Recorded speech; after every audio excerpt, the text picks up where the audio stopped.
Bueno, así como ustedes vieron, así como vieron el empiezo de este video, esto es lo que pasó. Este vehículo es un diésel, es un camión. Se quedó parado en mitad de la carretera en el freeway. Y ustedes saben qué tan difícil es eso, ¿verdad?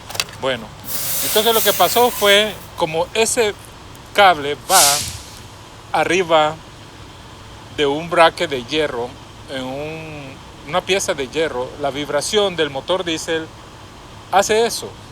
Entonces lo que hizo fue dañar el cobertor, el protector de ese alambrado, y por eso se le apagó, reventaba un fusible.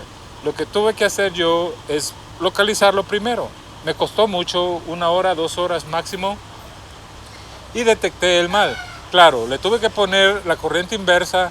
No es muy recomendable porque lleva la computadora y lleva un montón de sistema eléctrico que puede dañarse. En ese caso yo le hice y le puse un fusible de una medida bien baja, ¿verdad? Entonces lo puse negativo, la corriente adversa, y sí, era ese, reventaba el mismo que pensé yo que era, ¿va? Entonces lo que hice fue eso: encontrar el daño, repararlo y ponerle un protector mejor del que traía.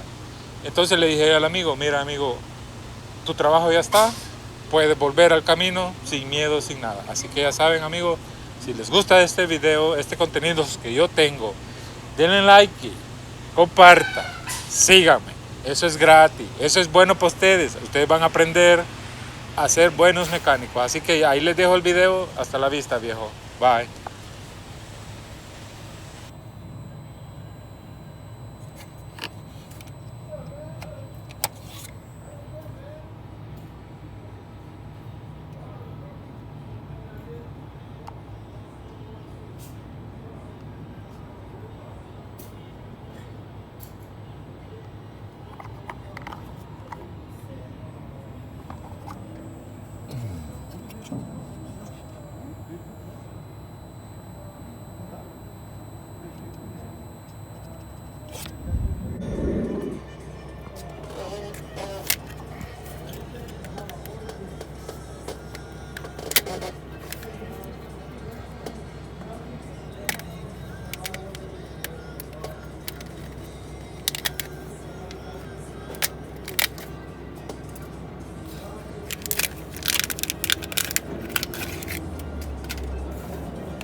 Queda.